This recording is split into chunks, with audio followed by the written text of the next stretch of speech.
Hi from South Korea. It's my pleasure to be here with you today. I hope everybody gets something useful out of our presentation today.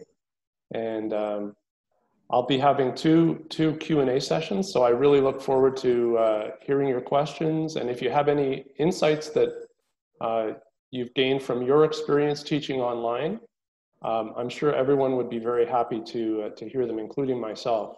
So I look forward to chatting with you in the Q&A sessions, and let's begin. Let me just share my screen.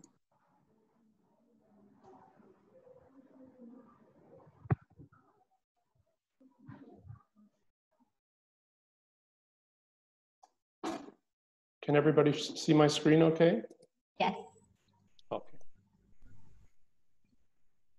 So as has been mentioned, the presentation is going to be on online English programs for adult learners. We're going to be talking specifically about adult learners today. A lot of the same principles that we've talked about in the last few sessions will apply for this situation as well. But I'll try to give a little bit of insight into teaching that's specifically for teaching adults online. So let me first start by greeting everyone. Salamat siang, Bapak dan Ibu Guru. Thank you, Mr. Jon. Selamat siang. I've been practicing. Hopefully it was understandable. Let me start by giving you the agenda for the presentation today. So I'm going to introduce our company, give you a short 5-minute introduction about what we do and our history.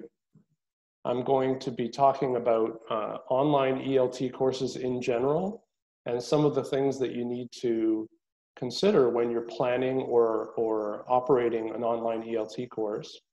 Then we'll talk about some tips and tricks for online teaching. And then we'll go through digital solutions from Compass Publishing. I'm going to be talking about 2 today. One is called Classbox and the other one is called Big Box.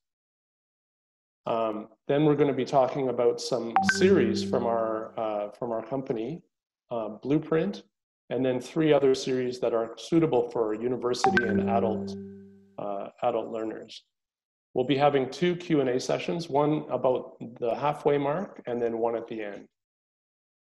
So first, let me start with a brief introduction about our company. We are based in Seoul, South Korea. And we've been operating for a little over 20 years. We started in 1999. We started as a ELT materials developer and publisher. That means that we make books for teachers of English. So we started by making print products, and we have now, over the years, we've added more and more titles to our catalog so that now we have a full spectrum of products from kindergarten all the way up to adult level. And that includes course books. We have course books for all age groups. And we have skill books like reading and listening and writing, speaking books. We have a wide range of readers, about 700 different kinds of readers in different series. We also have test prep books. They focus on the ETS tests. That means TOEIC and TOEFL. We also have ESP books for tourism industry and hospitality and healthcare. So nowadays we're selling our products all around the world. We sell them to about 40 countries, a little more than 40 countries around the world. So that means I'm lucky to do, usually I do a lot of traveling.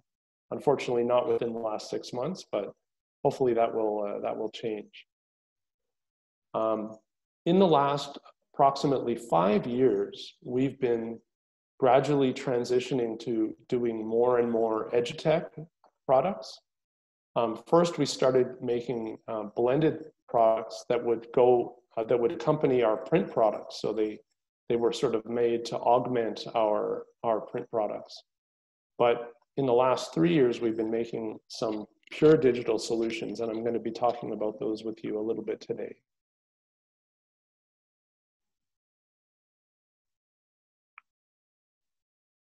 So I'll start by asking you this question. Maybe some of you feel very nostalgic about your classroom. So do you miss your classroom? I guess a lot of us, the reason we enjoy being teachers is because we have so much interaction with our students, and we enjoy, seeing them develop their skills and interacting with them. And, unfortunately, because of the COVID-19 situation, all that has changed, and we are now in the new normal, which means we are interacting with our devices more than with our students. And maybe it feels very, very confusing, and a lot of us are very lost. I don't think any of us, when we first became teachers, we were expecting to be teaching online as much as we are. So we're being kind of forced into this situation. If you're anything like me, if you've been teaching for a long time, it's quite sort of, you feel sort of like a fish out of water, and we have to adjust very quickly. So hopefully some of the things we talk about today can help. The good thing is, the fortunate thing is that most of our students, especially young adult students, they have grown up with digital devices. They're very tech savvy and digitally literate, so they're able to adapt very quickly to this kind of new situation. They feel very comfortable. Actually, it's their preferred means of communicating and accessing content and using entertainment as well. So, we can rely on our students to be able to adjust quickly. One factor with adult learners is that some of our adult learners are much older. So, some of the ones that are older, like in their 40s, 50s, 60s, they may have a harder time to adjust. So even though we can rely on our learners to adjust fairly easily, the problem is that we're being kind of forced into this situation very suddenly and very quickly. So we don't really have time to adapt to this new paradigm. So a lot of administrators, a lot of teachers are trying to fit the old ways of educating into this new situation. So they're doing the same kind of planning, the same kind of methods, and using the same kind of materials that they have been. But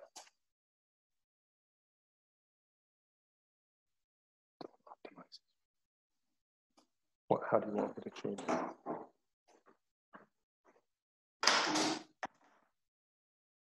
So a lot of them are using the same kind of materials and the same curriculum and the same pacing. So, the reason that they're doing that is because we haven't really had time to adapt. Just give me one moment. I'm going to adjust my screen. Just hold on one second.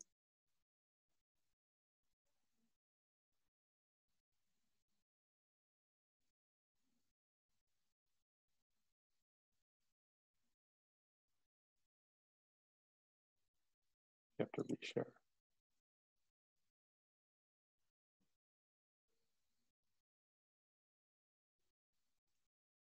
Okay, sorry about that. Technical difficulties. So as I was saying, a lot of educators, a lot of program administrators are trying to use the same ways, the old ways of educating in this new situation. And that's not anybody's fault. The fact is that we're being forced to adapt very quickly to the situation, and we can't learn that quickly. It's not possible. But the problem is, it's very likely that that kind of education program will be less effective. So it's important to give some consideration to how we are implementing our education programs in this new environment.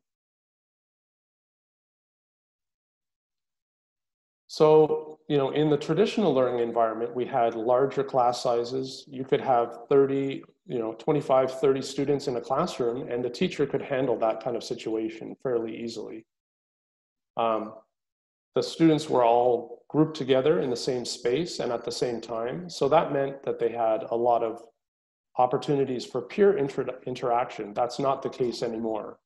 A lot of students, you know, nowadays, because they're learning online, that means they're learning mostly independently. They just have a small amount of interaction with their teacher and a small amount of interaction with each other, which I think a lot of students miss. They miss that interaction with the teacher and their peers. That also means that the teacher can't do as much monitoring, right? In the traditional classroom, the teacher could just look over the shoulder of the students. They could walk around the classroom and listen in on pair or group work, and they could give immediate and direct teacher guidance. Another factor that has changed is that we don't have a dedicated space anymore, and we don't have the physical resources. So it's a lot more challenging to kind of, I think there's some psychological effect to having a physical space that's dedicated to learning. You know, when the students come into the classroom, they're sort of primed and ready to learn. Whereas if they're learning from their living room or from their bedroom, that's much less likely. There's to have that sort of same psychological mind for learning. But remote learning is not all bad. You know, a lot of online learning can happen anywhere and any time. So it's very accessible for students, especially for things like if you're giving readings or videos that they should watch, they can do that anywhere and anytime as long as they have their device and an internet connection. And also because they're doing a lot of self-learning, a lot of remote learning can be self-paced. People who need, you know, maybe they're a little bit weaker students, they can spend more time, they can watch videos 2 or 3 times to kind of absorb the information better. And they can reread things, they can read at their own pace.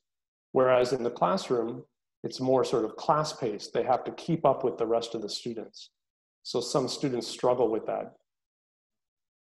Of course, the cons, like we've already talked about, there's much less social interaction, much less student-teacher interaction as well.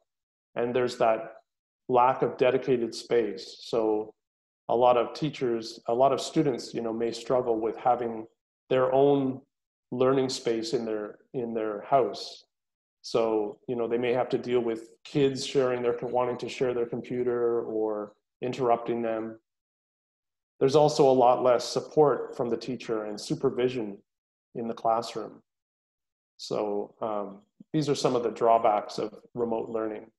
But, you know, we can make accommodations for them. We can accommodate those kinds of weaknesses to some extent.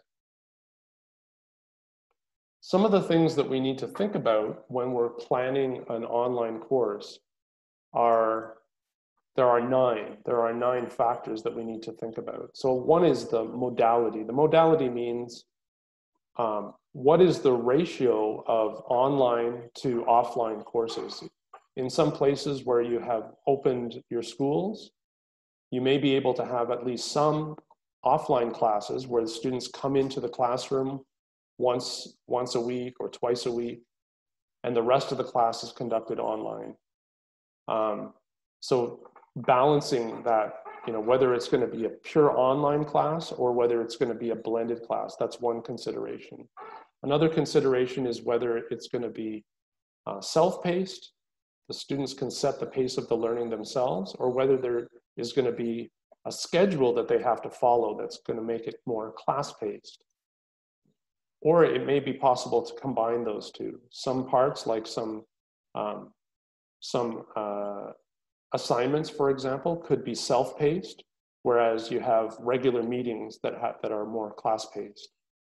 Also, you need to think about the student-teacher ratio.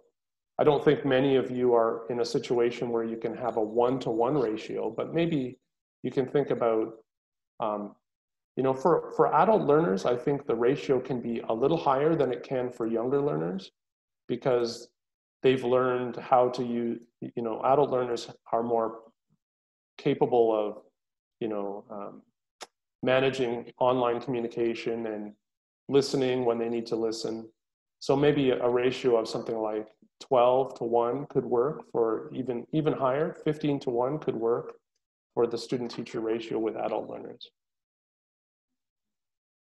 You need also to think about the pedagogical approach that you're going to take. Is it going to be expository, where the teacher is explaining the concepts and the students are just listening and taking notes?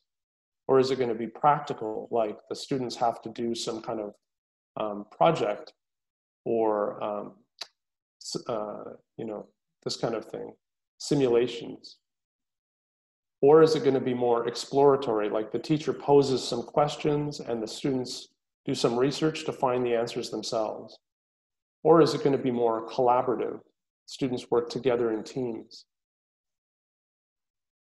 Another important consideration is the role of the instructor. In some very, you know, in some very large classes, like on Coursera or Udemy, where they're teaching, you know, hundreds or thousands of students at the same time, the teacher's role might be very, very small. They might be just, or they might create all the content and then they're not involved in the class.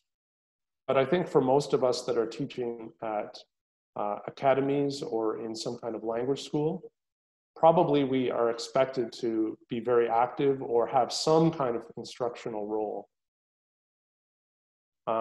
Also, we need to think about how the students are going to interact. Are they going to be studying independently on their own, or are we going to have some kinds of activities where they're working with their peers? Are they going to have collaborative type activities?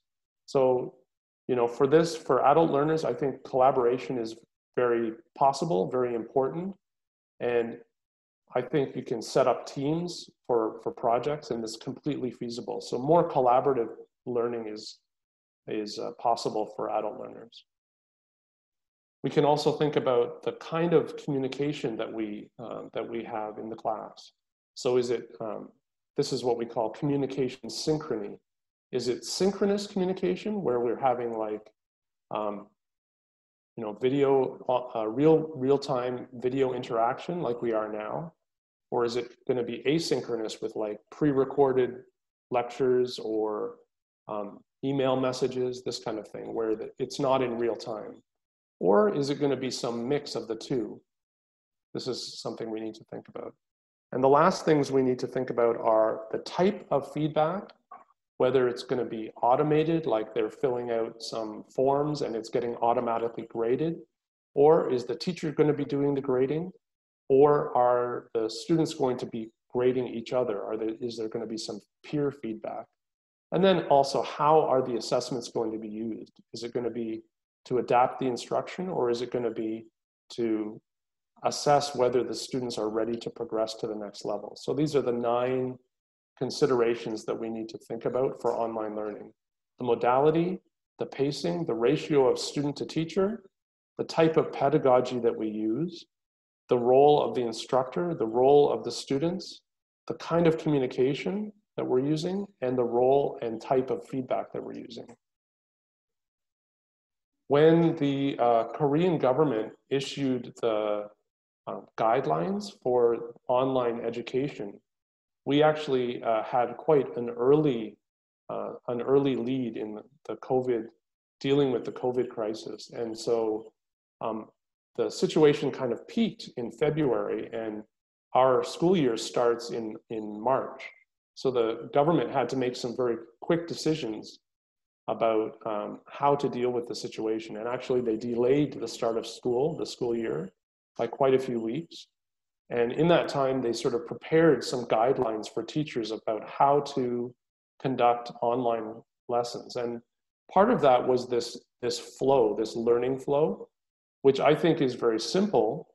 And it's a, you know, online learning can be very complex and there's a lot of things to think about, but breaking it down into these 3 class types and this kind of learning flow is very effective, I think. So I just wanted to talk about these 3 types of classes very quickly. So these are intended to be sort of used in sequence. So it would start with a content-oriented class. Content-oriented class means that students are watching or reading some kind of content. It could be a recorded lecture, maybe an excerpt from an audiobook, or they could be reading something like a website or a PDF that you send them. And that could be done in the lecture type where they're just doing it on their own, or in the lecture activity type where they're doing it and then there's some kind of activity that's involved. Maybe they're communicating with the teacher about it, or they're discussing it with their classmates. So content-oriented class first, and that's followed by a real-time interactive class. So this is where you would have like a Zoom meeting or a Google Meet online meeting. And that's an opportunity for the teacher to check whether the students have understood the concepts, and also for the students to apply the concepts as well. So let's say they learn some vocabulary and some grammatical structures in the content-oriented class. Then in the real-time interactive class, the teacher could just check their understanding and get them to use those vocabulary and use those structures for doing something. So it's more sort of instantaneous communication, and it involves more concept checking. That could be followed by a task-oriented class where the teacher gives some kind of task to the students for them to, for example, do an activity or do maybe a writing activity, a writing assignment, and hand it in to be graded. So this is sort of the learning flow that the Korean Ministry of Education recommended, and I think it's very, very effective.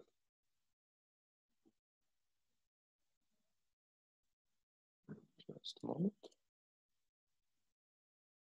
I wanted to wrap up this part of the presentation with just some tips and tricks for teaching online.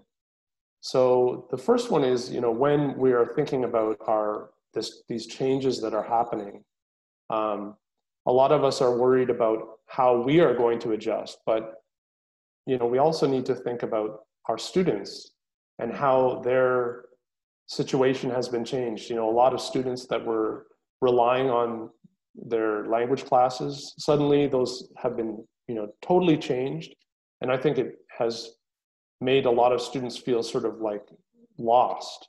So we need to help our students maintain a sense of order and also a sense of connection with each other and also with their teacher. So one way of doing that is by setting up very kind of strong routines and rules and a very fixed schedule for class, and also by prioritizing communication with all the students. Maybe having a 1-hour class twice a week is not enough communication. Maybe you need to also have office hours where you have a Skype room or a Zoom room that's open and students can just drop in and meet with you. So you can give them kind of a forum and time to connect with you and with each other. I think that's very important.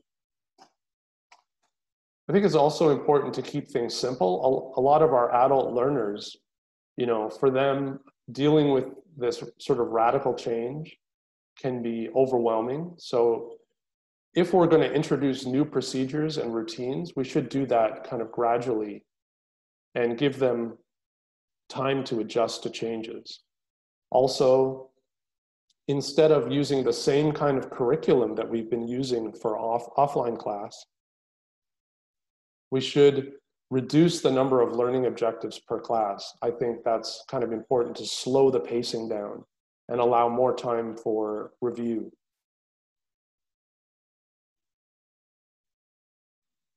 So we need to keep things simple, but also, if we're doing the same thing over and over again, of course our students are going to get bored with that. So it's important to experiment a little bit, introduce new tools, new ways of teaching, but do it kind of gradually and try, new resources and new ways of working. I think it's good for you as a teacher, so you don't get overwhelmed with or bored with your teaching. And it's also important to keep things fresh for the students. And for online teaching, it's important to have like a high level of energy, be more animated than you would be in the classroom. So that kind of helps the students to keep their attention and also keeps people from falling asleep. Just a few activity ideas that you could try with your classes. So one is to help students, do sort of polls or surveys with each other. You can use Google Forms. It's very easy to use, and they can create questionnaires for each other, and they can, send the Google Forms. All they do is they copy a link and send it out to their classmates, and then they can share the results with the class as part of their presentation. Also, not all communication needs to be synchronous between classmates. You could have students record audio or video messages with their mobile device and then send them to each other in order to communicate. And one interesting thing that I've tried in my classes is doing collaborative writing and collaborative brainstorming. And you can do that with Google Docs. So these are things that, the online environment can be used for that are possible within the online environment that are not possible within the traditional classroom. So that's a little bit about online education. I wanted to turn our attention now to talking about digital learning solutions from Compass Publishing, and I'm going to talk about two. I'll talk about Classbox, and then we'll have a question and answer session, and then I'll talk about Big Box. So we actually have a wide range of tools, solutions that we've been offering for our clients in the Korean market. They include online teaching tools through our Santa Class platform. Then we also have our paper books and ebooks that we're still publishing and distributing paper books. Those are, still used with students.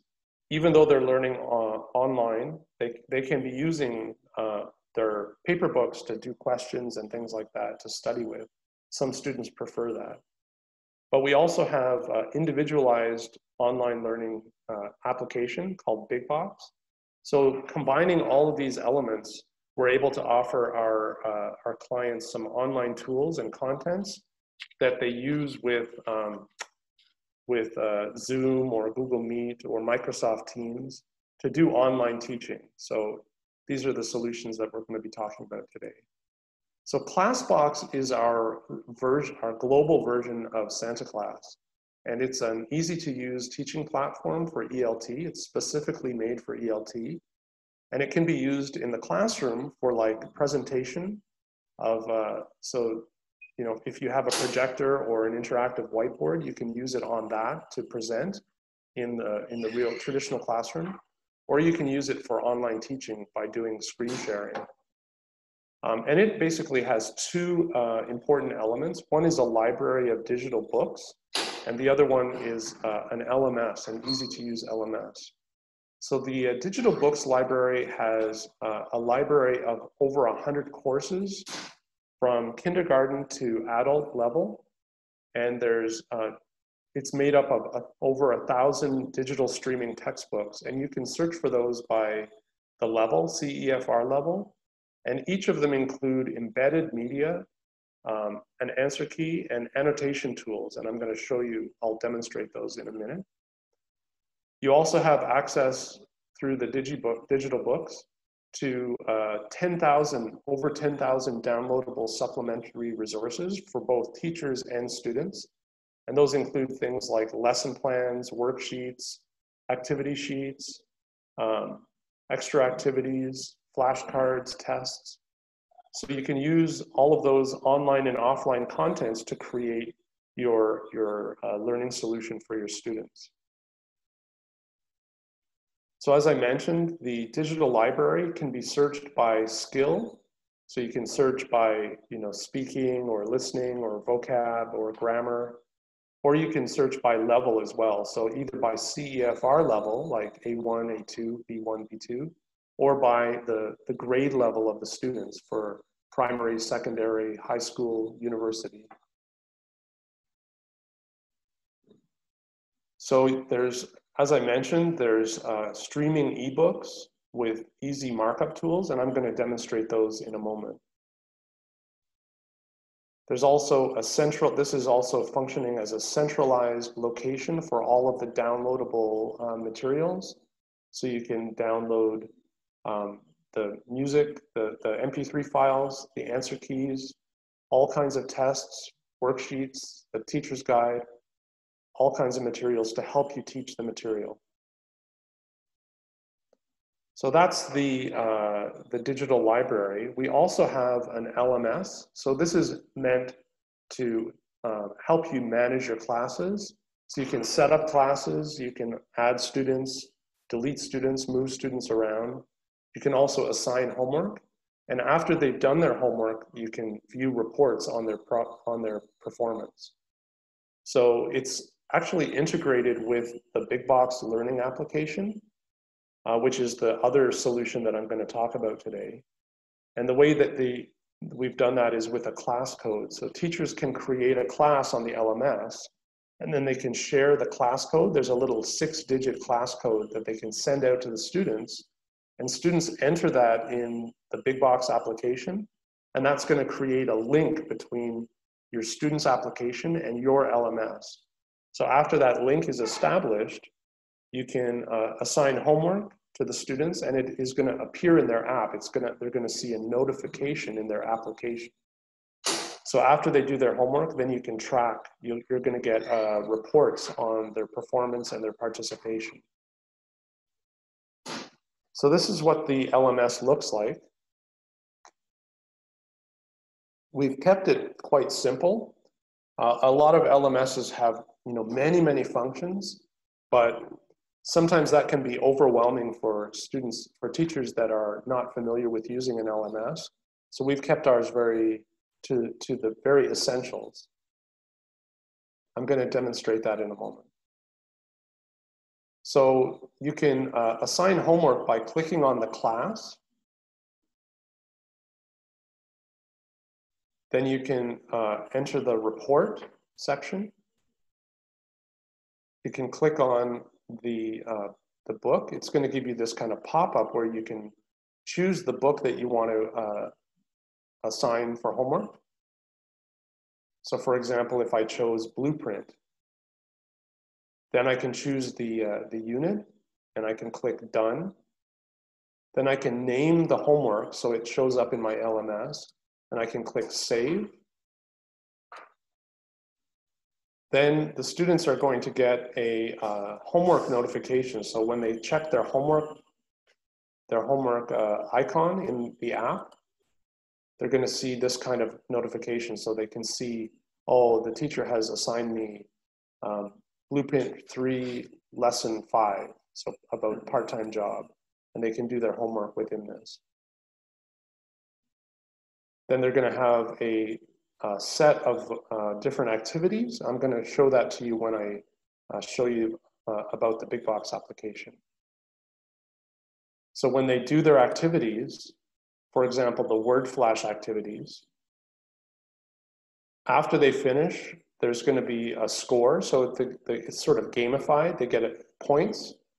And when they click on complete, that's going to automatically update in the LMS.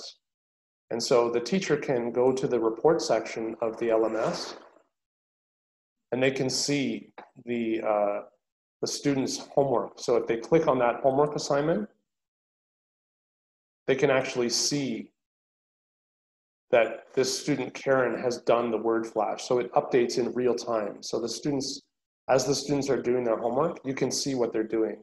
So I can see here that my student, Karen, spent 64 seconds doing the word flash for the homework that I assigned. So this tool, the purpose of this tool, this LMS and this digital ebooks library, is to make remote teaching very easy. So it pairs with any video conferencing platform that allows screen sharing. So you can use it with Google Meet or Zoom like we're doing now, or Google Teams, whatever you're familiar with, you can use it as long as you can do screen sharing. So I prepared this kind of video for you to show you a kind of walkthrough of the Classbox.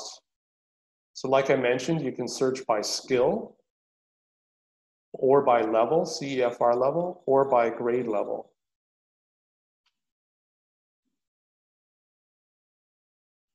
So once you find, you can also search by the name of the book. And once you find a book that you like, you can click the little heart icon in the top right-hand corner, and that's going to show up in your bookshelf. So you can see I saved Blueprint here. Once you go into any of the books, you're going to see the UI like this. And by clicking on downloads in the left-hand column, you can see all the different resources that are available. You can download those and send them out to your students. You can also click on the MP3s and you can listen to any of the audio tracks. Track 53. Common area. Reception. Lobby. You can choose any of the units. And as you can see, I've marked up this page. I've marked it up with the, and left some notes and links, and those persist in the book. So every time you log in, they're going to be there. Track 49. So, what other classes do you have? I take biology, history, computer science, and economics. You? Chemistry, French, philosophy, and math. So I guess we only have English together. Seems so. Well, anyway, what do you usually do after class? I usually just go home. I take the bus, but on Tuesdays, I go to work first. What do you do? On Tuesdays and Thursdays, I play soccer after class. Maybe we can study on Mondays after class sometimes. Sounds like a great idea. So as you could see there, I was zooming in and out, and I was also playing the audio. So all the audio is embedded. And now I'm using the note tool. So if you have some teaching tips or some things that you want to remember to tell your students, you can write a note to yourself and save it. And you can put that anywhere on the page. So you could have it down at the bottom or next to the activity. So in this case, maybe I want to teach some extra vocabulary for my students, vocabulary that I think they might not know.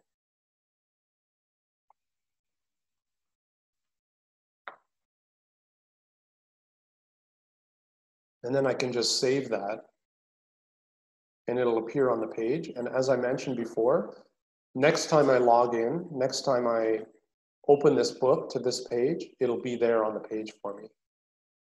I can also embed links within the book.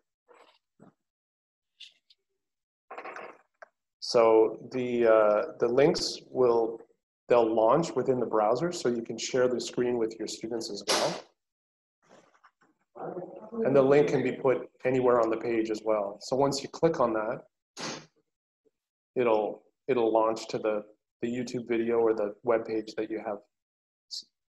There's also answer key built in, so you can click on the little lock icons and reveal all the answers to the, so if you're doing an activity, and then you can zoom in like this to have students focus on particular elements in the page. And of course, there's all kinds of markup tools like a pen tool or highlighter tool.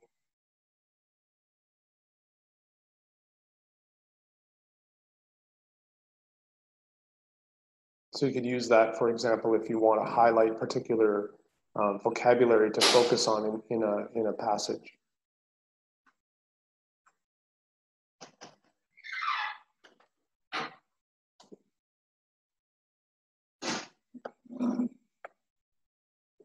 So that's a little bit about the UI for the ebooks. Let's switch over to the LMS. So in the LMS, I can view all my classes. I just click on the class UI. I can view all my classes. I can also add a new class.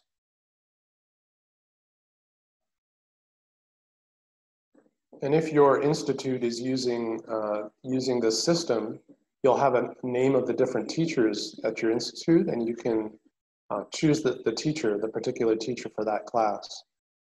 So there you can see it appears in my list of classes. I can also add students manually.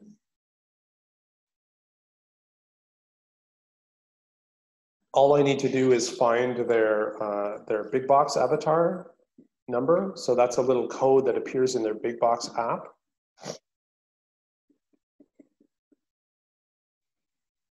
Sorry, I'm trying to add a student who already exists.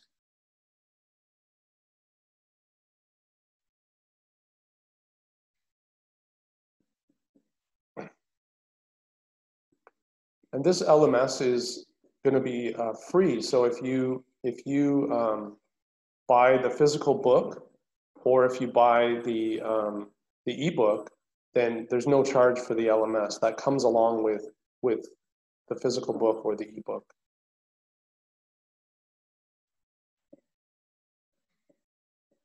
So I can see the homework that I've sent to my students. And by clicking on that, I can see a report of all the students and how they've done. So I can see Karen has finished her homework, and I can see all the results for her different activities.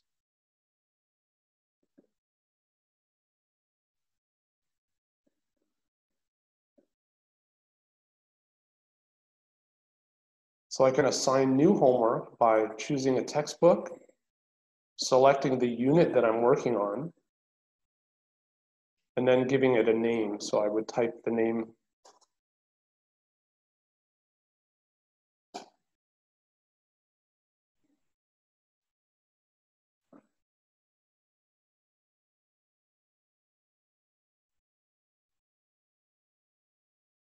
So then I can see a list of all the homework that I've assigned to my students in this particular class. I can check on any of it by clicking on that individual homework.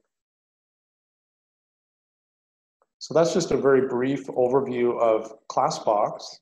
So I showed you the digital books library and also the LMS and how it works. If you want to try it out, you can go to our website. Unfortunately, we're doing a service right now. We're servicing just regular maintenance on our website. That's going to be up and running probably later today or tonight. So I'll give you the website anyway. You can check it out either tonight or tomorrow. It's classboxenglish.com. And if you go there, you can actually sign up for a 15-day free trial. So you can try the full ebook library and the LMS and see how you like it for teaching your classes. So you can also scan the QR code. So unfortunately, you can't do that right now, but maybe you can rewatch this video and scan the QR code on your phone. So anyway, that's a very brief introduction to Classbox. And now I'll turn it over to Ms. Ocha to run the Q&A session. Okay, thank you, Mr. Jon. So, ladies and gentlemen, now is the first Q&A session. So, if you have any question, you can use the raise hand feature on the participant column. Silakan Bapak Ibu, kalau ada pertanyaan terkait saran Mr. Jon tadi, bisa menggunakan fitur raise hand ya, yang ada di bagian partisipan, di bagian bawah. Silakan, apakah ada yang ingin bertanya atau mungkin menyampaikan ide maupun gagasan, ataupun mungkin sharing, silakan.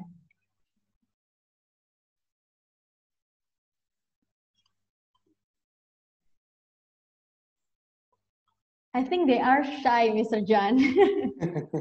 Don't be shy. Okay, we have the first, yes. Mr. Johannes, silakan. Bisa di-unmute, sudah saya unmute ya. Hello. Hello. Hello, Mr. Johannes. Mr. Johannes. Please turn on your camera too. Oh, okay. Okay, thank you. Is it clear here? Okay, that's Hi there. Hello. So thank you, Mr. Jon, for your great presentation about big box and also LMS. I would like to ask about the LMS. Okay. Can we put some material from our computer to this LMS? If You mean uploading? Yes. If we can do that. We don't have that function yet. Oh, I see. Yeah. So just limited to the homework from the books, right? I mean, you could always use, for example, use email to send your homework to your students, right? So the material that's on the LMS, you can yeah, you can send, basically it's a library of our company's content. So you can use that content, or you can email students directly with other homework. Yeah, okay. I get it. Thank you, Mr. Jon. You're welcome. Thank you, Mr. Jonas. And we now have the second. This is with Miss Indah Dwi. Silakan, Miss Indah. Hello, Miss Inga. Yes, can everyone hear me? Yes. Could you please turn on your camera, please? We want to see your smiling face. Hello, Miss Indah. Masih di mute ya? Silakan bisa di unmute dulu, Miss. Okay, hi Mr. Chair, hi Mr. Jon. I'm sorry I cannot turn on my camera. It's because okay. It's okay. Because of the background is not really clear at this place. So I just want to ask about the process of learning. You have already mentioned about the flow of learning, starting from different types of contents, and you also mentioned about class interactive, and then at the end of the session you probably can give a homework. I just wondering about the engagement, because of the students nowadays is actually still learning how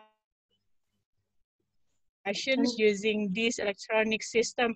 So probably you can share a lot of stories, or probably your experience, whether they have a different kinds of engagements compared to the face-to-face class, and probably it's going to have a better insight for us. So if we have a different kinds of experience, we probably can have a better strategy. But anyway, your Dropbox and your system is quite good. So it's going to be one of the applications that we can use in the class. So thank you so much for that, Mr. Jon. Yeah. Well, if you want me to just mention quickly about engagement, so I was talking about 2 weeks ago with some teachers from Bolivia, and they said that their main problem with teaching online, it's not about planning material, and it's not about you know, organizing their classes and things like that. They're able to do that, but the problem is their students are much less engaged with class, and you know, when they see their students, they're slouching in their chair, or sometimes some of them are falling asleep in front of the camera. So yeah, I mean, this is a problem. I think it's partly to do with what I mentioned before. There's no physical space. So when you know, in traditional classroom, everybody was sitting next to each other and they're kind of watching each other. So there's some kind of social pressure to focus on the teacher, right?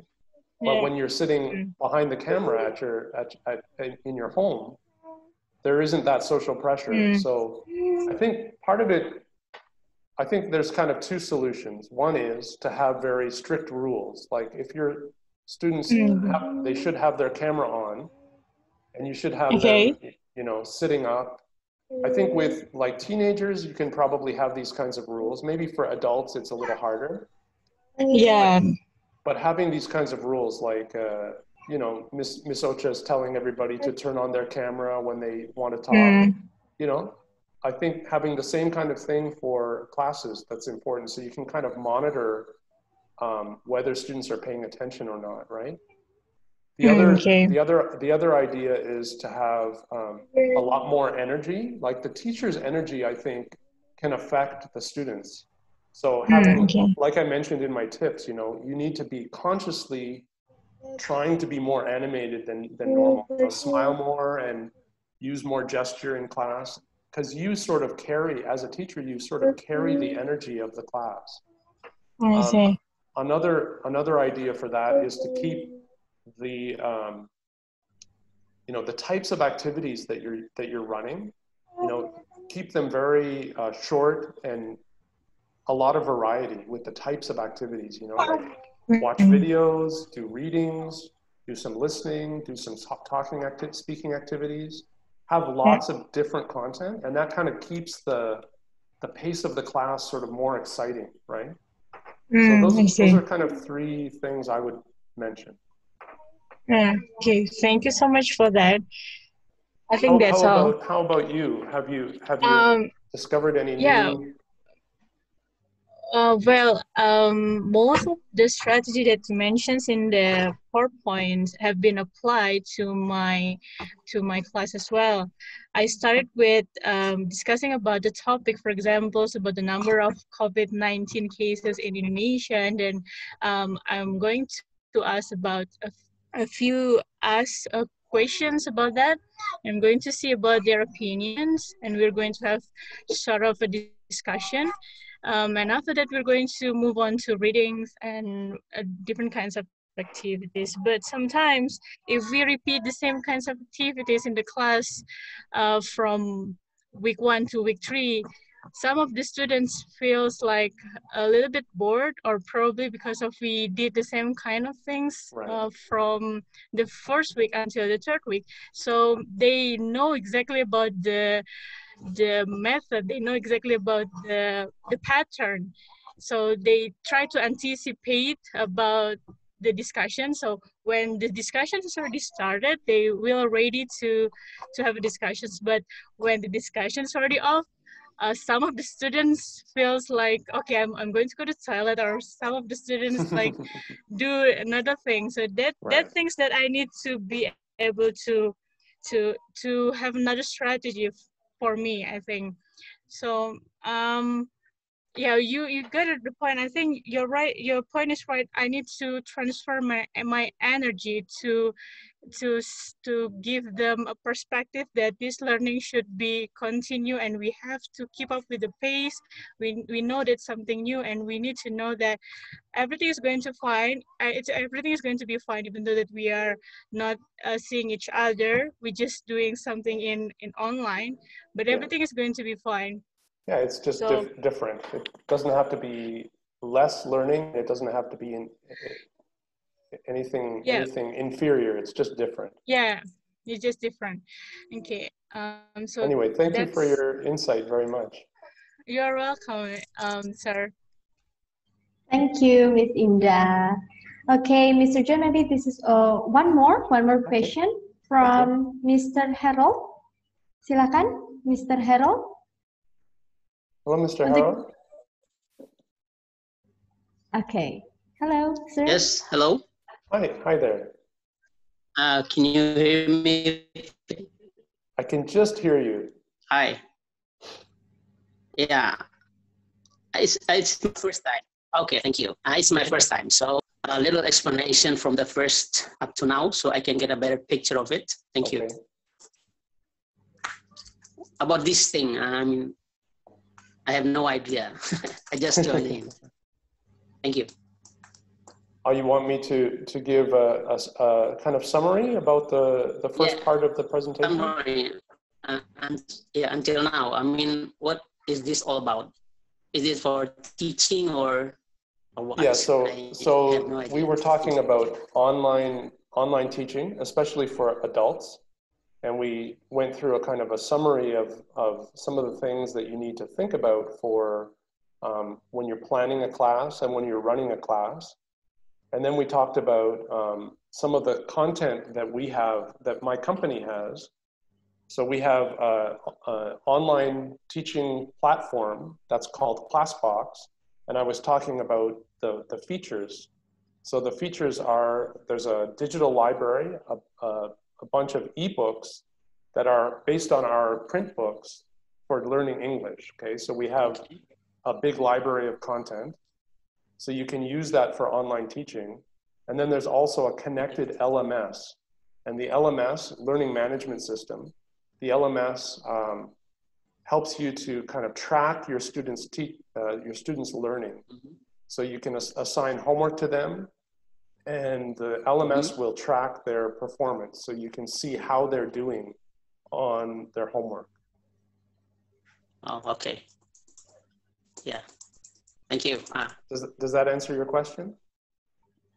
Yeah, now, yes. And I also want to share about this online thing, a little bit. My friend used to be a teacher in the primary school, and she went on with the Zoom, and she had her work time used to be from 8 to 3 p.m. And at the online learning, when the online learning went on, she had to work until night because the parents pushed her to teach the children. Yes. So now she quits because she can't cope with it.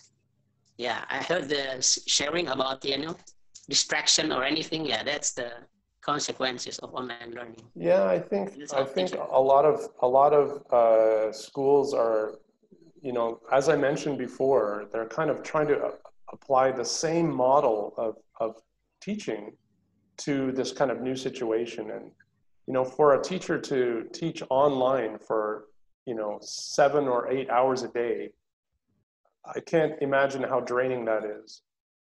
That's going to take a lot of energy every day.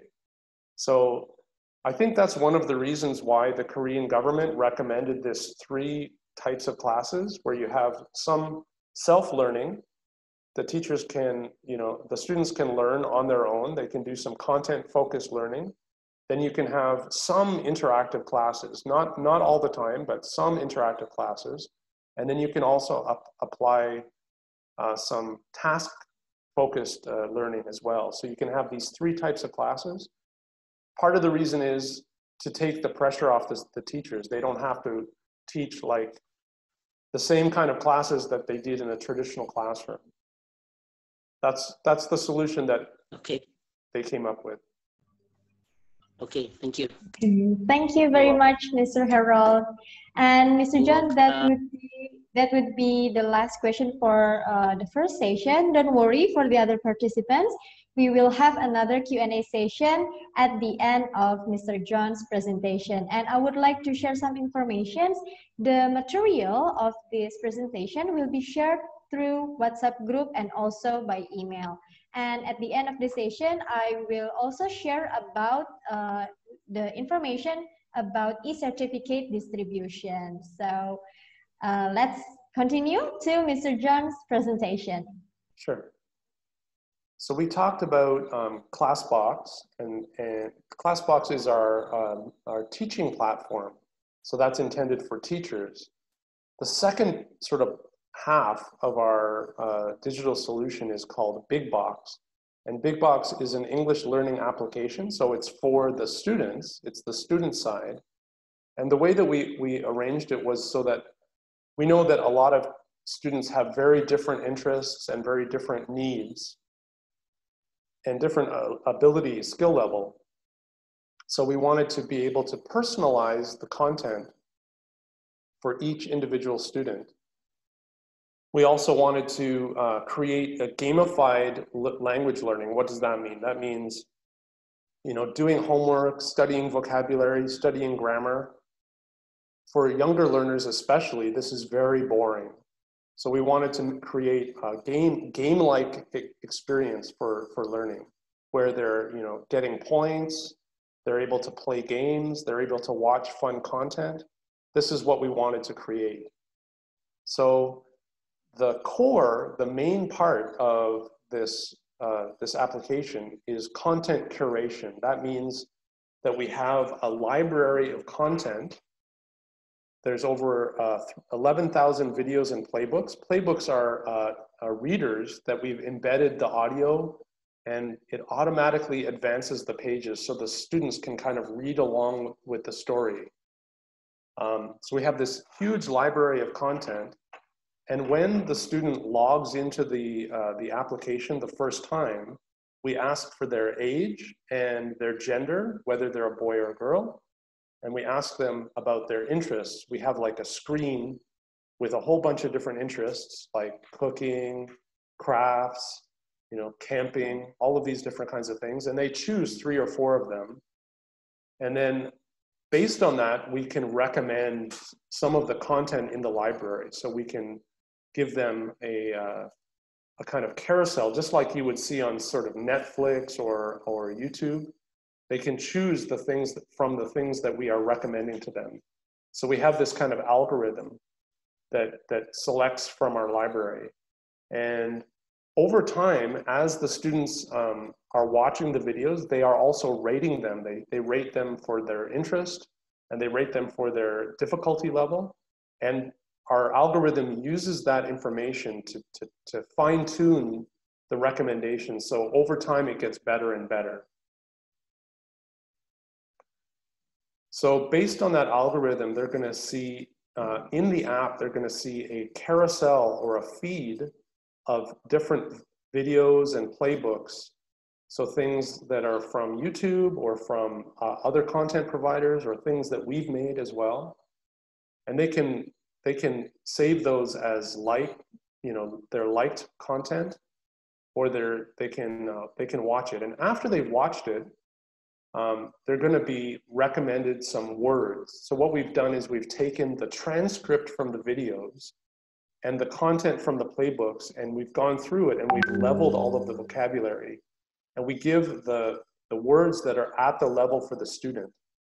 So we present these word cards, usually about 5 or 6 word cards for each video.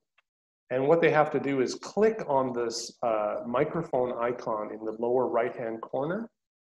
And then they say the word, and they have to pronounce it correctly, and then they get the card. So collecting these cards and kind of leveling them up is sort of the main part of the application. And they level them up by playing with them in quiz shows or different games. There's different elements within the app. We also have Reading Oceans, which is a library of about 1,000 graded ebook readers.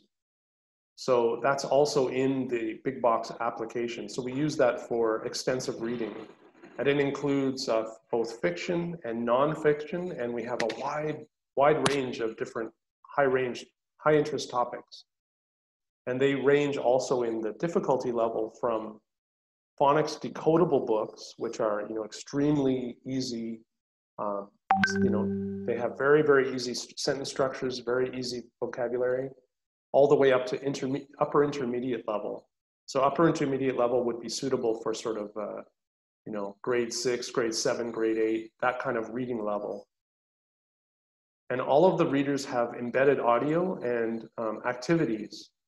So the activities focus on the vocabulary, on key expressions from the text, and also on the content, so they can check their comprehension. The other part of the Big Box application is Class Booster. It's called Class Booster. And that's actually, I talked to you before about how Classbox and Big Box are linked. So this is where that happens. This is the place where they would find the e-learning activities for our course books and skill books. So this is where they would do their assignments. So these can be used for flipped learning. That means, you would assign homework before class for them to see the vocabulary and see the important structures and the content before class. And then when they come to class, they're all ready for more sort of communicative activities. Or you could do it for review, for homework. So when you assign homework, the students are going to get a quest notification in their app. There's going to be like a pop-up. And after they do their homework, they're going to receive some coins and points that they can use in the game. So the way that they can kind of activate Class Booster, even if you're not using the LMS, you can still, your students can still use Classbox, can still use Big Box with their the books that they're using. The way they would do that is click on Add Books, and then they would add this code that's on the inside of all of our physical books. So it can be used with the physical books as well. Or you can add the books separately and use it with the LMS. So each unit of every book has a collection of different kinds of activities. So for the lower levels, there's usually 4 or 5 different types of activities. And for the higher levels, there's usually 6 or 7 different kinds of activities. So this series called Blueprint is a actually a university level book. So it has 7 activities, and I'll just show you what they look like. So there's word flash. This is where students can kind of be exposed to the new vocabulary. So there's a word, there's an image. If they click on the word, they can see an image that sort of illustrates the meaning of the word. There's audio, and there's also voice recognition, so students can practice their pronunciation of the word. They just click on this microphone icon in the lower right-hand corner, and then they can practice their pronunciation. After they've learned the words, they can sort of test themselves on how well they remember them by doing this word match activity, where they quickly have to match the key words in the images. And the faster they do it, the more points they get. So there's some kind of time pressure to do it quickly. There's also some quiz questions, which are multiple choice questions that test concepts from the unit or important learning points. So this is also used for kind of review after the class or for previewing content. There's an unscramble activity that focuses on structure. So we've extracted some key sentences from the passages, and students can either click and drag and drop them, or they can use voice recognition. So they can actually say the sentence to trigger the words. Then there's a summary activity, and that summarizes the main passage in the unit, and it gets the students to see the key words in a different context. Then there's an audio activity where they listen and repeat some key structures from the passage.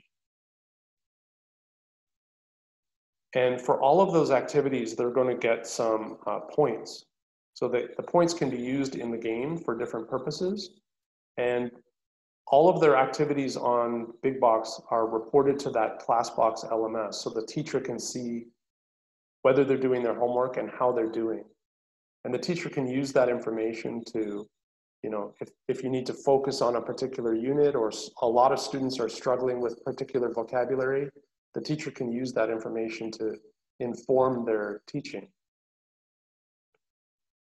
So this is what the UI looks like. If students click on homework, they're going to see, if they click on Class Booster, they're going to see the library of different units that they can use, that they can go into. So if they click on a particular unit, they're going to see all the different activities for that unit. Basketball. So this is the word flash activity. Basketball. Excellent. Excellent. Show up. Show up. Left. Left. Score. Score. Second. Second. Behind. Behind.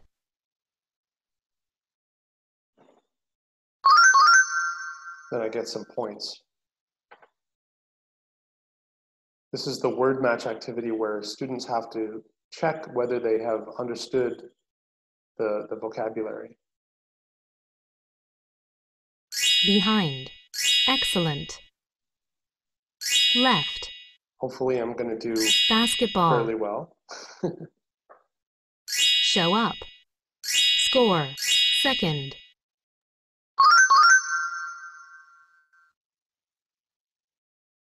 This is the quiz activity. So this focuses on, in this unit, it's on grammatical structure. So it's with expressions that use 2 infinitives after them.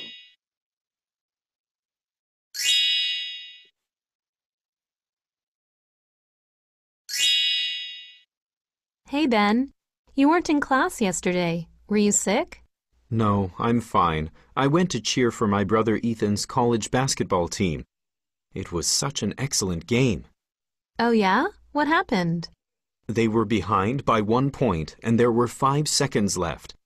Then Ethan got the ball and scored. It was incredible. Wow. So I guess your brother's a good player. The best on the team, and it's a good... So in the higher levels, there's also some extra audio questions in the quiz. This is the unscramble activity, so you can use just drag and drop, or you can actually say like, be sure to go to one of the events.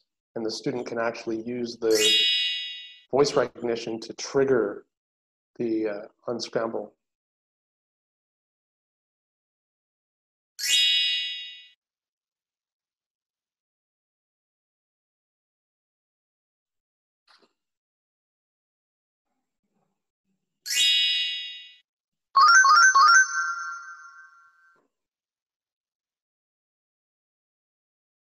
This is the summary activity. So this is a short summary of the content from the unit and some of the keywords, and they have to fill in the blanks with the words.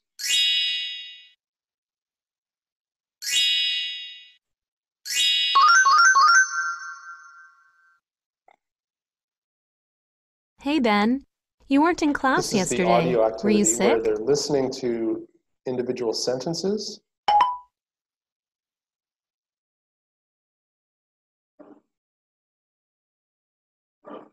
I think I tried to say it and it didn't work.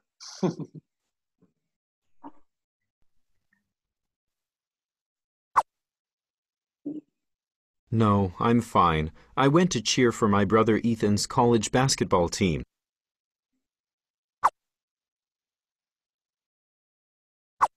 No, I'm fine. I went to... It was such an excellent game. So that gives you some idea of what the UI is like. So if you want to try the app, you can actually scan the QR code that you see on your screen, and that's going to take you to either the Google Play Store or the Apple App Store, and you can download it directly that way, or you can go to those app stores on your own and just search for Big Box, and it's going to come up in the search results. So that's a little bit about our digital products, and I wanted to turn to talking about one of our books. This is called Blueprint, and it's an ELT course book for university and adult learners. So it's a 7-level series, and as you can see, the covers are all about traveling and going to different places. So it's all of sort of the theme of the book is about using English to sort of expand your experience, the range of your experience. It features include that it's designed to address the specific needs and interests of university and adult learners. So it's all about the things that they do in their lives and the things that are of interest to them particularly. It's based on the CEFR. So what we did was we took the CEFR descriptions of each level and we used those as the foundation for building the product. So you can be sure that students, when they study A1 level, they're learning all of the things that are related to A1 level. So it's very closely aligned with CEFR. It's got a balance of communicative practice, language-focused learning. So they're doing lots of communication. They're also learning grammatical structures and vocabulary, and also fluency building. So building their speed and their familiarity with the language. It includes task-based and linked skills activities so that students can apply and practice their new language skills. And there's lots and lots of review units to help students to consolidate their learning and maintain steady progress. Just in terms of the leveling, so it goes all the way from A1 level, so quite easy, basic level in book 1, all the way up to C1 level in book 7. So we're expecting students at that level to be almost native speakers. They're just sort of expanding their academic vocabulary and making their English more natural sounding. Each book is made up of 40 lessons, and those are grouped into thematic modules. There's 4 modules in the lower levels and 8 modules in the higher levels. And every module has its own review and fluency page, that's 2 pages. And each unit has its own module review as well. There's a student book and a full color workbook, and also a teacher's guide that's available for free download from our website, compasspub.com. We have different variants as well, so we have different variations of the product. There's an American English version.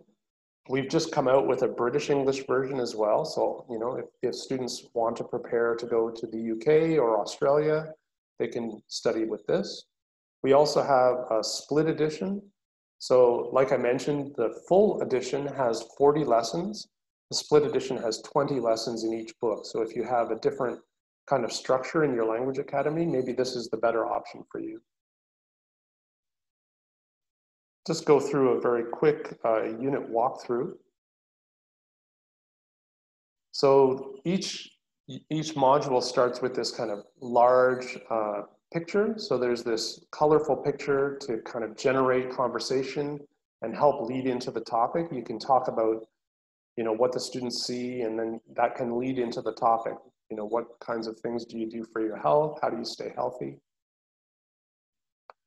There's a detailed list of all the CEFR competencies for that module, so students can see what they're going to be learning and what the kind of expectations are for the module. The way that we've previewed the module is to get students to do kind of a scavenger hunt activity. So we get them to preview the activity by looking for specific things. So they see questions like, on which page do you see medication? Then they preview the activity in order to, or the content from the unit in order to find that. There's also some discussion questions and a writing task that lead into the unit and personalize the topic for the learners. This is very important for giving them, you know, a sense of intrinsic motivation, why they need to learn this, why it's important to them. Also on this first page, we've linked, with QR codes, we've linked some videos that can give them a sort of context for the language. So I'll just show you what those look like. They're very well done, I think. I'll just give you a little kind of preview.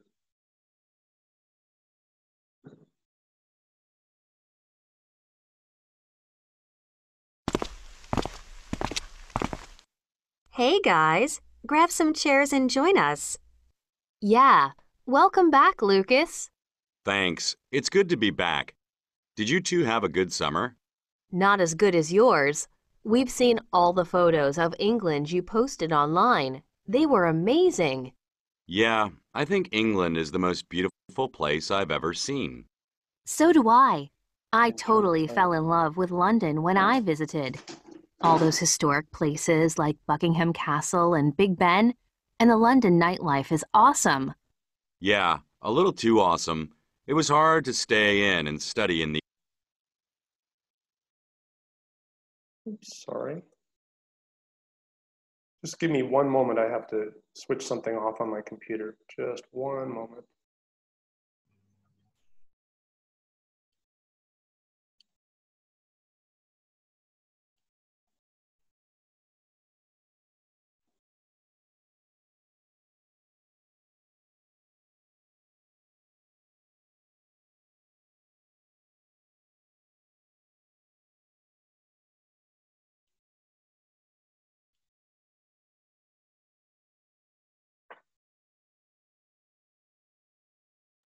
Okay, sorry about that. Can everybody see my screen okay? Yes, already. Okay.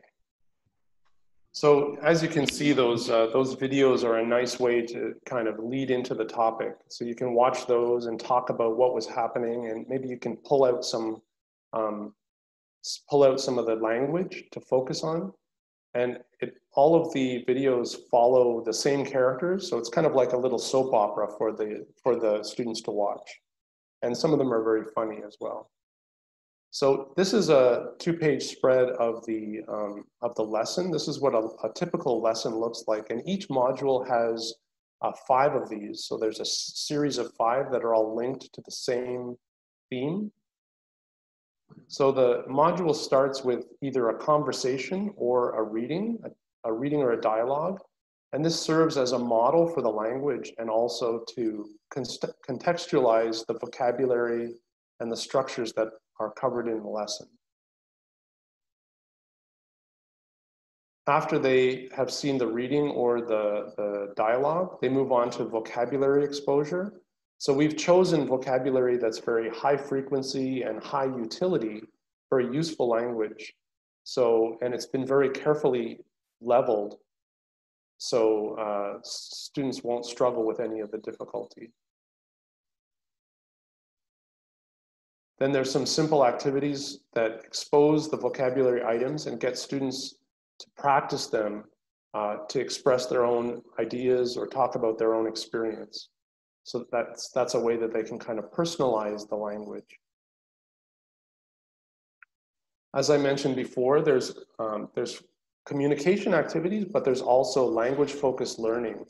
And language-focused learning section introduces a clear grammatical point or a set of functional expressions that's related to the theme of the module. Then they're given a kind of a restricted use activity. First, they practice it in this kind of restricted use activity to make sure that they get familiar with it before they have to use it in a more authentic communicative activity. Then each lesson concludes with a more communicative activity that gives students more realistic and personalized practice with their new language. So there's 5 lessons like that, 5 2-page lessons. And then each module finishes with an active review and a fluency page. So the active review shows them the same kind of language that they've covered, but in a new context. So we used lots of different kinds of formats to include, we've included lots of different formats so that students can get familiar with, you know, the conventions of emails or text messages or these kinds of things. They can get used to seeing the English conventions. Then there's comprehension, and then they can practice writing their own passage as well. Then there's a self-check, learning self-check at the end of the unit so that the students can see their progress as they're learning. The fluency section starts with it has different elements within it. It has a prepare section. So this gives them a chance to review what they've learned and apply it in a new, more realistic context. So in this case, they've learned all about different sports, talking about routines, and then they're going to talk about different people's health routines, how they, you know, do sports or go to the gym, things like this. The fluency activities usually involve like different language skills that are linked together so that learners can practice using the new language in different modalities. In the workbook, there's there's 1 page of additional activities in the workbook for each 2-page lesson. So again, those show the students the new language in a new context. For this series, there's lots and lots of supplemental materials. There's the answer keys, there's the unit videos where you can download them on your computer or you can show them on YouTube if you have a live internet connection. And then there's lots of different assessment tools like vocabulary tests, unit tests, midterm exams, and final exams for each book. And as with all of our Compass books, there's digital materials that come with the series. So you can use Classbox. All of the Blueprint series is on Classbox. So you can use this for online teaching. And you can also link it with Big Box for your students. So all the Blueprint series has class booster material on Big Box. So if you want to see more information about our Blueprint series, you can go to compasspub.com. Again, our homepage is under maintenance right now, but it'll be open tonight. So if you want to see sample units or see more information about Blueprint, you can go to compasspub.com either tonight or tomorrow and easily see that information. So with that, I'll turn it over to Ms. Ocha for the second. Oh, I'm sorry. I have a few more things to talk about. Okay, please do. Sorry about that. I have 3 other series that I wanted to mention just quickly. These are also for university and adult learners. So we have a Time to Talk series, which is a 7-level communication-focused ELT course for university and adult students. Again, it's very closely tied with the CEFR. So each unit has learning aims that are based on the CEFR competencies. It has balanced instruction in reading, writing, listening, and speaking. And just like with Blueprint, it has a balance of communicative activities with grammar and vocabulary instructions. Each of the 7 levels has 20 lessons per level, and it ranges from pre-A1 level all the way up to B2 level. So it's a little bit easier than Blueprint. We also have Interact, which is a 4-level university coursebook for university or adult learners. It has grammar and functional expression curriculum, so it's based on structures and functions. It has very clear language focus with grammar instruction and vocabulary building in every unit. And it's very communication focused near the end of each unit with meaningful, useful learning aims in every lesson. And each of the 4 books has 36 levels lessons per level, and it ranges from A1 to B2. And the last book I wanted to talk about is our On Point series. This is a little bit different book. This is a reading and critical thinking course book for university and adult learners. And this is a book that I was involved in producing, so I'm very proud of this book. So the way it's organized is there are pairs of authentic readings. So the students read 2 readings about the same topic, and then they talk about it, and they form their own opinion on that topic. They go through a guided writing task, so they're going to write an essay about their opinion, and there's also academic vocabulary building built into the book. So they're building their academic vocabulary, they're building their reading skills, and they're building their critical thinking skills. So it's a 3-level series, and each of the books has 12 levels, 12 units per level, and it's a little bit higher level book. It's from B1 to C1 level. So those are the 3 books. So we have Blueprint, Time to Talk, Interact, or On Point. So with that, I'll turn it over to Ms. Ocha for the question and answer session. Okay, thank you very much, Mr. Jon. Thank you for your wonderful and also informative session about the interactive digital learning program from Compass Publishing. But before we continue to the second session, I would like to summarize or emphasize some important points from your presentation. Baik, Bapak Ibu yang kami hormati, kami sangat berharap semoga sesi siang hari ini dapat memberikan insights maupun strategi baru bagi Bapak dan Ibu, dan juga bisa menjadi jawaban tentunya untuk pengajaran bahasa Inggris jarak jauh secara interaktif bagi anak didik maupun mahasiswa Anda. Sebagaimana dengan kisah yang telah dibagikan oleh Mr. Jon, yaitu penerapan online English program di Korea Selatan yang tadi sudah dipaparkan ya. Dan program yang telah dipresentasikan siang ini merupakan program fully digital yang terdiri dari interaktif ebook dan online practice yang mengacu pada Common European Framework of Reference. serta dilengkapi dengan beragam kegiatan dan tentunya latihan online sehingga sangat sesuai untuk menjadi materi pegangan bagi para guru maupun dosen dalam mendukung program pembelajaran jarak jauh di sekolah, di kampus, ataupun di lembaga kursus ya. Dan juga dilengkapi dengan fitur Learning Management System yang tersedia secara gratis.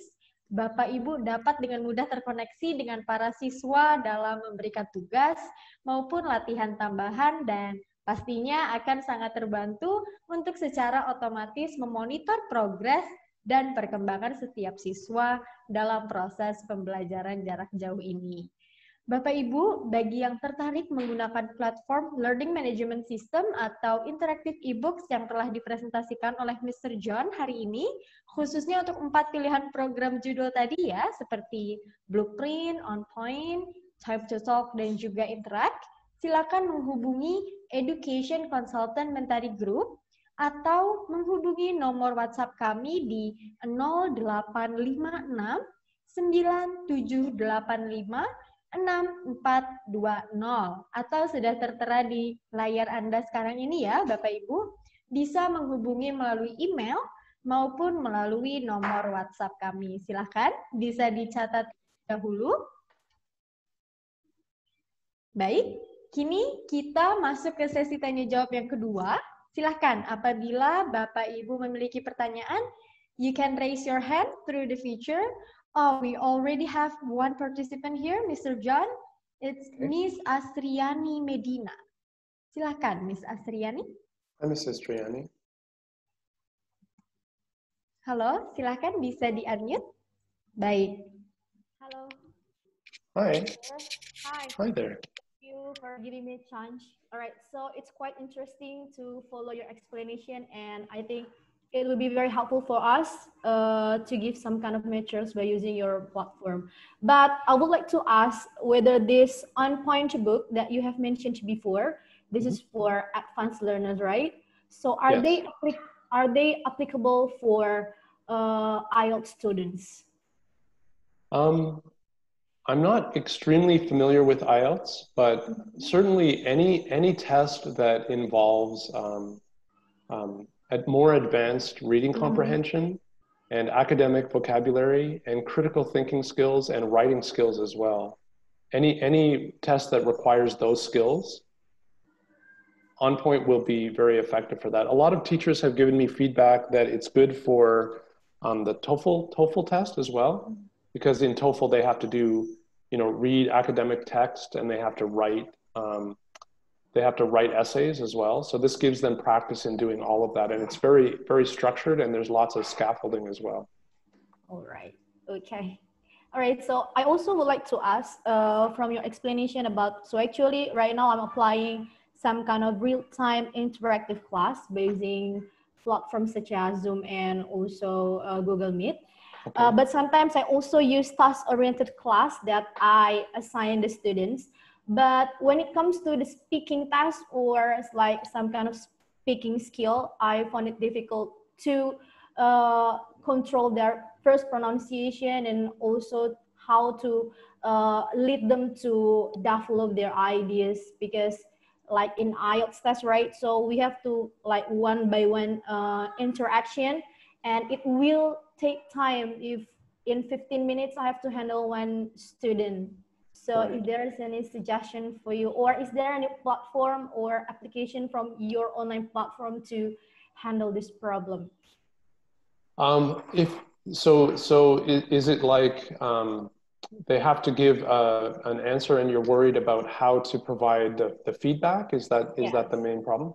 Yes. So I think for this kind of, if you have a speaking task that they need to do for homework, the best way to do that is to send out the question, the question material, and then get them to send in audio recorded message, right? Like to do that, if you have a class of more than 5 students, it's not feasible to do it within the class environment. Maybe you can do some sample answers, but you couldn't easily hear from all of the students at the same time.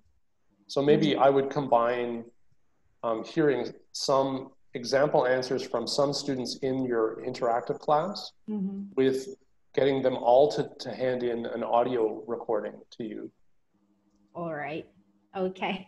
All right. Thank you, sir. It's clear enough. So Yeah. I hope that's going to be helpful for me. Thank you. You're welcome. Thank you, Miss Asriani. Silakan, mungkin ada lagi yang lain, maybe the other participants. If you want to deliver your ideas and also you want to ask some questions, you can use the raise hand feature on the participant column.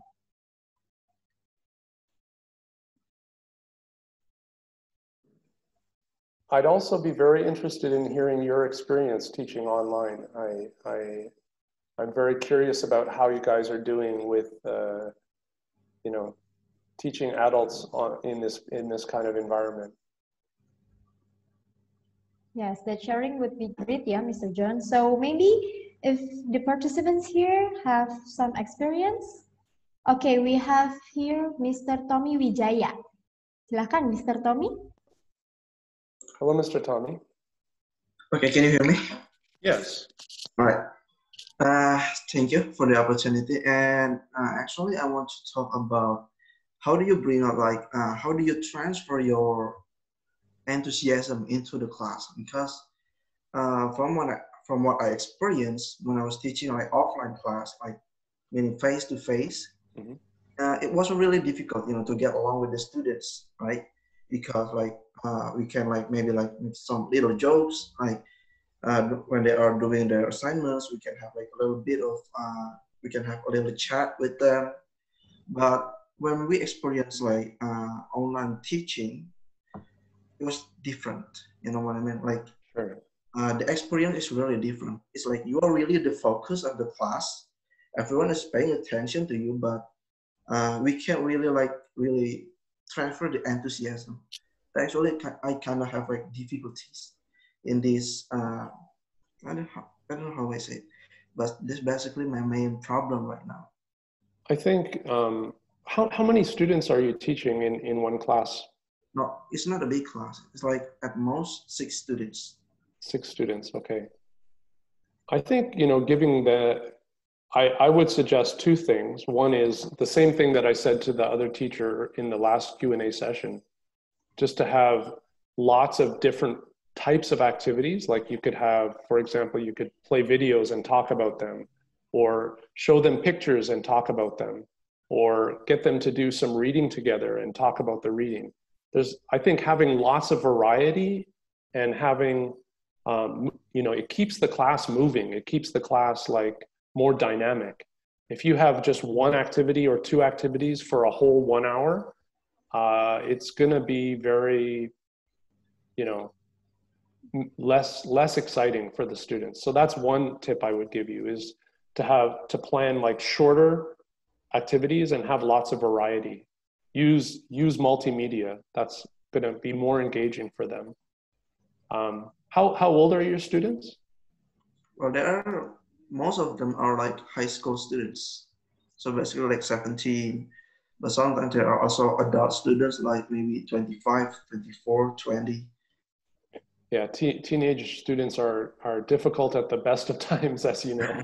And that's true. That's why actually, yeah, that's kind of like the main problem. Even though like I try to mix like the activities. I try to think of different activities, but still the enthusiasm, the experience is still different. You know, I can't really replicate the experience of offline class into online class. Oh, I think if you're trying to replicate offline class in an online environment, it's bound to fail. You know, just like I talked about at the beginning of the presentation, it's like putting the square peg in the round hole. You know, it's a different environment, and there are things that you can do online that you can't do offline. So I don't think it's all bad. It's just different. You know, so for example, I bet students have never used Google Docs to do collaborative writing together. And, you know, introducing something new like that could be just the kind of like new experience that can enliven your students. or get them to create like Google Forms. Do you know Google Forms? Yeah. Yeah, so get them to make their own questions, send it out to their classmates, then they get the results back, and then get them to talk about the results. That's another kind of activity that they could try. So I think like using the media that are available to you, that's one of the ways of keeping things interesting for students. Okay, I see.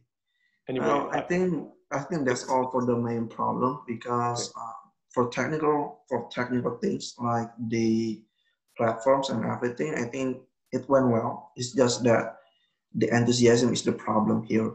See.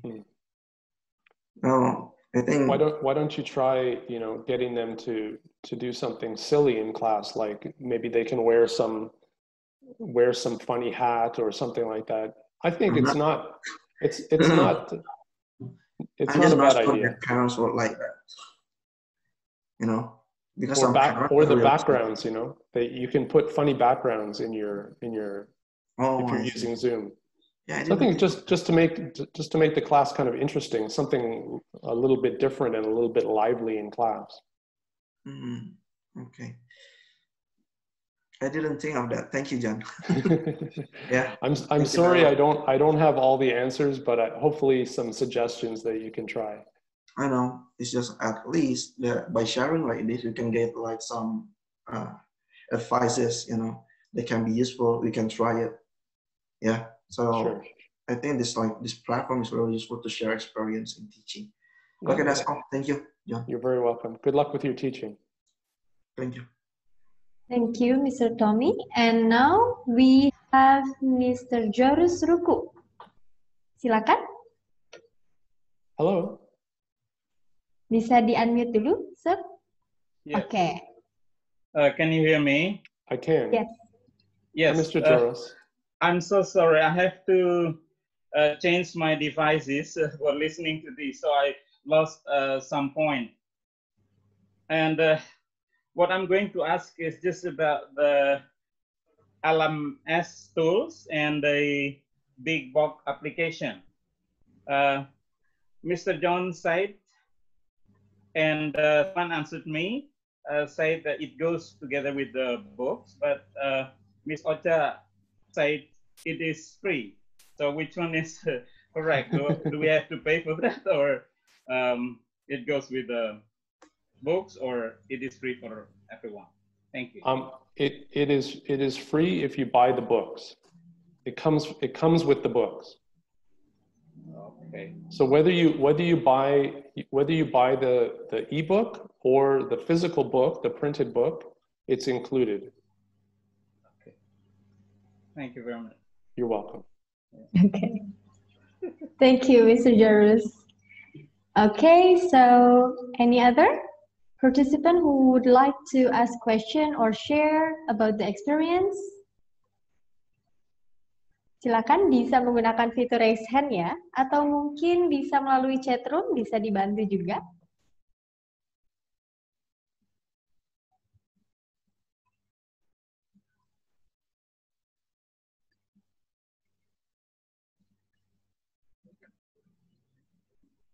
Okay, we have Miss Retno Lestari. Silakan, Miss. Hello, Mr. Jon. Hi there. My question is that, is it possible for us to use the materials for one-to-one teaching? And how are we going to use the materials then? I'm not teaching in, I'm not a school run private lessons, so my student is only one. So is it possible for me to use the materials? Absolutely possible. In some of our books, there are activities that require like communication with a partner, but all you would do there is, you know, you would take one of the roles as a student. So it's absolutely possible to use them one-on-one. I do one-on-one teaching as well, and I use our materials all the time. All right then, sir. Well, thank you. You're welcome. Good luck with your teaching. Yeah, thank you, sir. You too. Thank you, Miss Retno. And we also have Miss Okvidayani. Silakan, Miss Okvida. Bisa di-unmute dulu? Ya. Thank Hello, you. Miss Okvida. And Thank also you. please turn on the video ya, Miss. Yeah. Okay. I'm trying to search the raise hand feature, but I cannot find it, sorry. So I asked Miss Ocha from the chat. Like Yes, this, no Mr. John, problem. nice to meet you and nice to have in this occasion, to be in this occasion.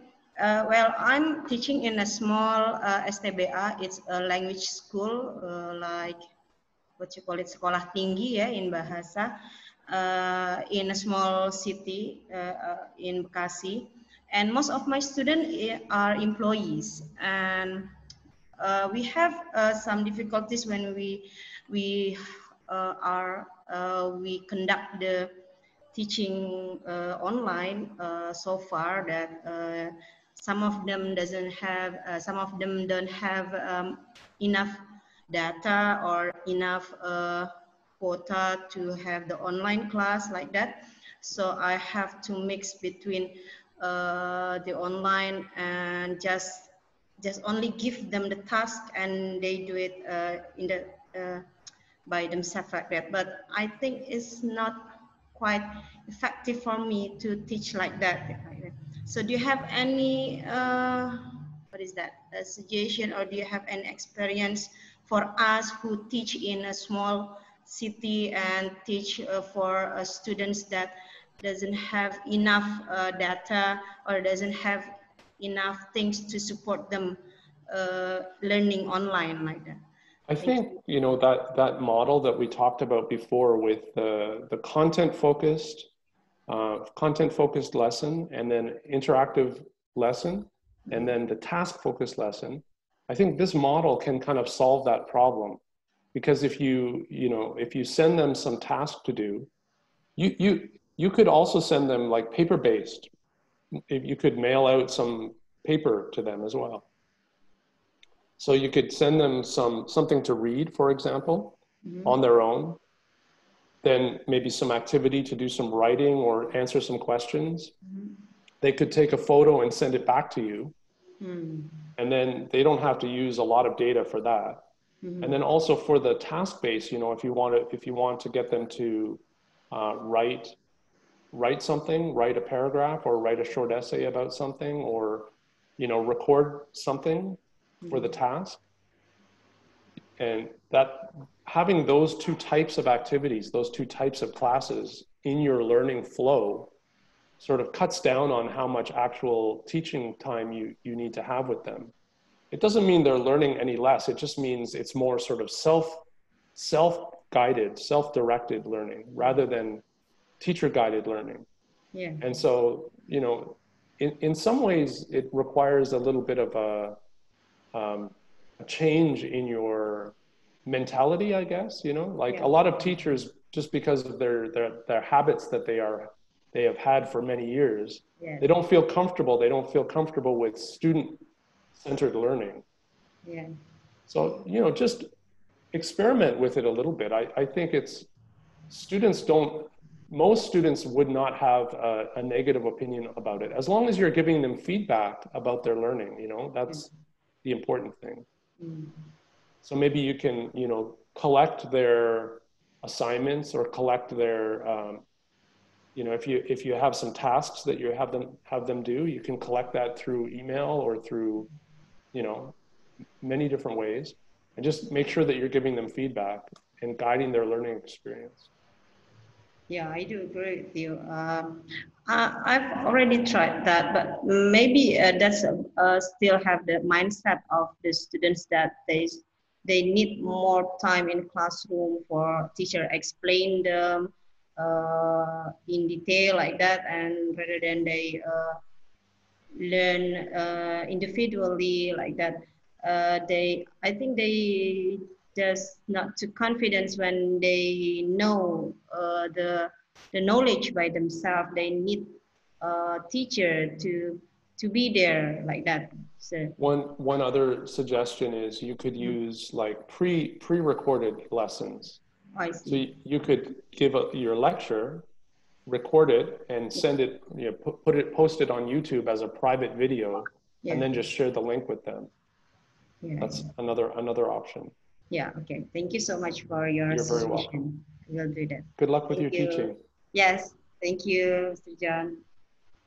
Thank you, Miss Opida. And now we have from Miss Mulyani. Silakan, Miss Mulyani. Hello? Silakan di-unmute dulu ya, Miss. Oke. Silakan, Miss. Hi, Miss Mulyani. Halo, Miss. I can't hear you.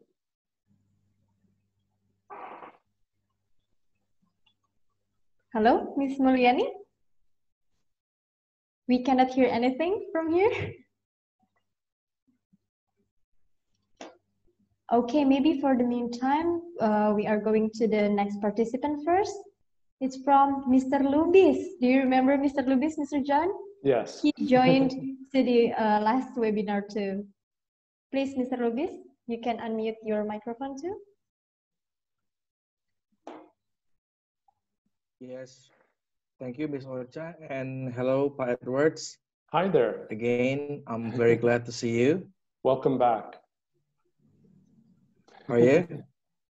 Quite good. How about yourself? Yeah. Pa Edwards, okay. Pa Edwards, I have 2 questions for you, Pa, and hopefully it's brightening my mindset in my teaching. So the first question is, which style would you prefer?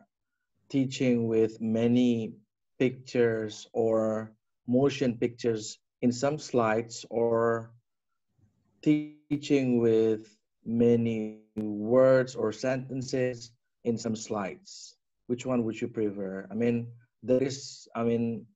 you can use that way to interact with your students, of course. So we can have like a very, very, what do you call that? Light, what do you call? Amazing class, an interesting class, of course. And the second question is, are you bringing ASTA, what do you call? Are you bringing ASTA product, or, okay, can I say something? I mean, another one is Cambridge product, or what? What's the other product? Compass. ASTA, Cambridge, or okay, Compass. anything else? That's my.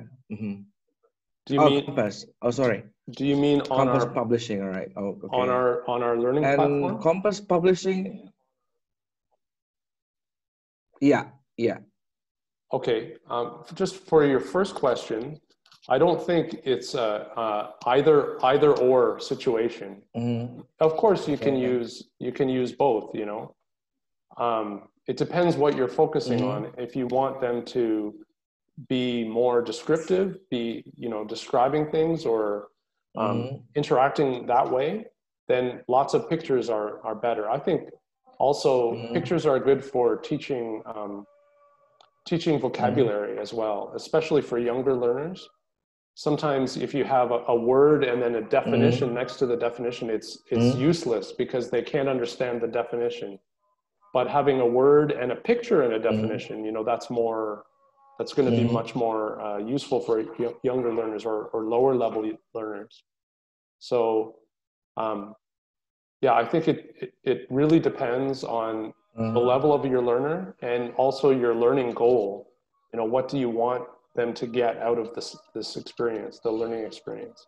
So it's not either or. And for your second question, our platform is right now only for Compass materials. So we only have our books on the platform. Compass Publishing. Okay. Does that answer your question? But you're also taking the same what do you call that? Leveling. Yes, correct. CFR. You're still using your CFR, right? Right, CEFR is kind of the global standard these days for leveling. So I think almost all publishers, maybe all publishers are using that now. Mm. Yeah. That was All sort right. of the concept of CEFR, that it would be a universal measure for language ability.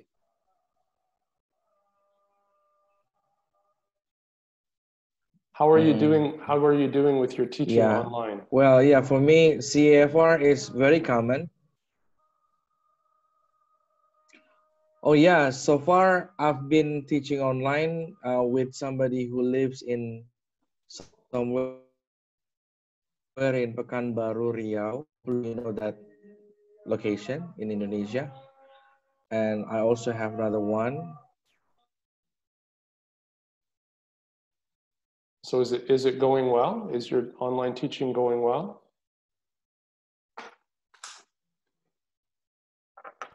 Sorry, we lost the feed, I think. I think his signal is not stable. Yeah.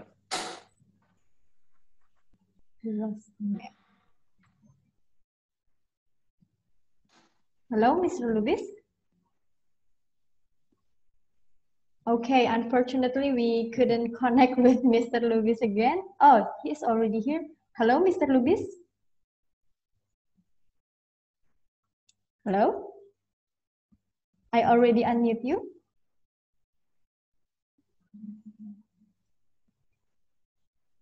Yeah, I think the connection is unstable, unfortunately. That's okay. And here we actually have from Miss Mulyani. So she got a technical issue with the microphone. So she writes the question here. The question is how to create an effective virtual test for vocabulary skill for senior high school students, as I will conduct a study in a virtual learning. Did she say a test or a task? Test, exam. A test. For vocabulary skill, focusing on that. I think actually assessments are quite a challenging thing for online learning, because if you send them, for example, an interactive form or something for them to do online, the danger is always that they will cheat. You know, you can't be sure that they will do it honestly.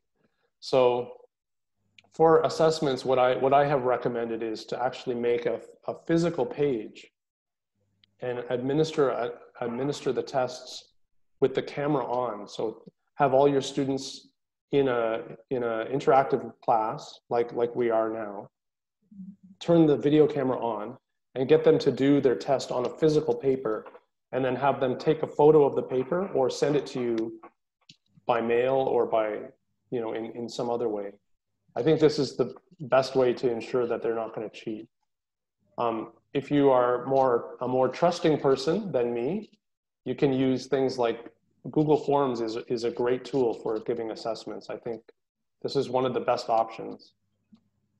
Okay, thank you, Mr. Jon, for the answer. And now we have again from Miss Inda. Hello, Miss Inda. Hi. Okay, I just want to give a quick opinions about the concept of gamified learning. And you have already mentioned about that in a big book, that one of the good concept. And I think I will try to apply it in my class, because we have difficulties in introducing some vocabularies, especially the advanced one. And I know that most of them are techno savvy. They know exactly how to find the vocabulary, but I don't think that they can understand very well about the meaning of the vocabulary. So I think the gamification concept is quite good for applying in class. But I'm just wondering about yes, the assessment, same like Miss Mulyani before, how to handle with the assessment, whether they are really understanding about the concept without just relying on the Google Translate or any kinds of what do you call it, the search engine things. So I think that's Yeah, as I mentioned with Ms. Muliani, you know, the best way to ensure that they are not cheating is to have them do the test in front of the camera. So make sure that all of the students in the class have the camera on, and then they're doing their test. Then you can kind of watch them, and it's sort of like, you know, while the teacher's watching them, they're much less likely to cheat and to do these things, right? So it's actually the same kind of strategy that that Google uses. Google has a certification program, and they have a test that they administer to get your certificate. And that's exactly what they do. They have people do the test in front of the video camera so that they can see whether people are cheating. So that I would recommend the same thing, especially if it's a serious test like a final or midterm test. Maybe for the quizzes you can do something a little bit different, like just do a Google form or something like that. But for some serious tests, you probably want to have video surveillance. Does that answer your question? Hello, Miss Indah? Oh, I think she muted herself, yes. I need to unmute her first. Hello, Miss Indah? Okay, yes, thank you so much, Miss Aha. Yeah, I think that's clear enough. Thank you so much for that, for the response, Mr. John and Miss Ocha. Thank you so much. You're welcome. Okay, so is there any other participant who would like to ask or to share? Okay, I think, Mr. John, that would be the last participant to ask question, but don't worry, ladies and gentlemen, if you have any question, you can also deliver your question or idea to the written email and WhatsApp number on the screen. It will be shared on the screen. Yes, this one. So if you have any other question regarding the LMS or the Classbox and the Big Box and also the books stated before, you can ask right away from the email written on the screen, also from the contact number or the WhatsApp number. So thank you very much, Mr. John. Hopefully by this session, the participants are enlightened and have our mind refreshed, especially for digital learning for adult learners. Thank you very much, Mr. John.